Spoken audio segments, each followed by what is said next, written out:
Hello friends, civil works and techs ചാനലിൻ്റെ പുതിയൊരു വീഡിയോയിലേക്ക് ഏവർക്കും സ്വാഗതം.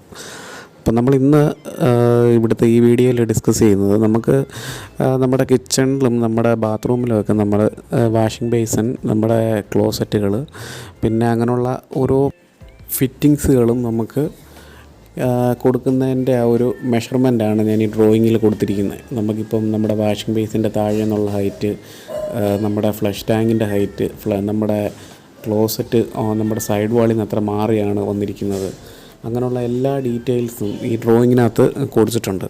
അപ്പോൾ നിങ്ങൾക്കാണെങ്കിൽ അത് ജസ്റ്റ് പോസ് ചെയ്തിട്ട് ചെക്ക് ചെയ്യാവുന്നേ ഉള്ളൂ. നമുക്കതുപോലെ ഈ കിച്ചൻ്റെ സിങ്കിൻ്റെയൊക്കെ പൊസിഷൻ എവിടെയാണ്, ഏത് കോർണറിലാണ് കൊടുക്കേണ്ടതെന്നൊക്കെ ഡ്രോയിങ്ങിനകത്ത് കൊടുത്തിട്ടുണ്ട്.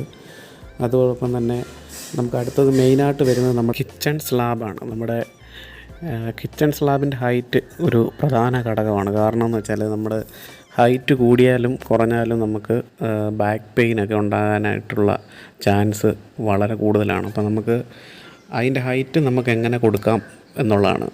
നമുക്കിപ്പോൾ ടോട്ടൽ ഹൈറ്റ് ഞാൻ ഈ ഡ്രോയിങ്ങിൽ കൊടുത്തിരിക്കുന്ന ലേഡിയുടെ ഹൈറ്റ് 160 ആണ്. അപ്പോൾ 160 ഡിവൈഡ് ബൈ 2 + 5 സെൻറ്റിമീറ്റർ, അങ്ങനെ 85 ആണ് വരുന്നത്. അപ്പോൾ നമ്മുടെ ടോട്ടൽ ഹൈറ്റിനെ നമ്മൾ മെഷർ ചെയ്തിട്ട് നമ്മളത് ഡിവൈഡ് ബൈ 2 + 5 സെൻറ്റിമീറ്റർ കൊടുത്താൽ കറക്റ്റാണ്. അപ്പോൾ നമുക്ക് 80 സെൻറ്റിമീറ്റർ കൊടുത്താലും 90 സെൻറ്റിമീറ്റർ കൊടുത്താലും പ്രശ്നമാണ്. ഈ ബാക്ക് പെയിൻ്റെ പൊസിഷൻ മേലോട്ടും താഴോട്ടും മാറുമെന്നല്ലാതെ ബാക്ക് പെയിന് തീർച്ചയായിട്ടും നമുക്കുണ്ടാകും. അപ്പോൾ നമ്മുടെ ഹൈറ്റ് കൊടുക്കുക എന്നുള്ളതൊരു പ്രധാന ഘടകമാണ്. അതായത് granite finishing height, floor to granite finishing ഹൈറ്റാണ് ഈ പറയുന്നത്.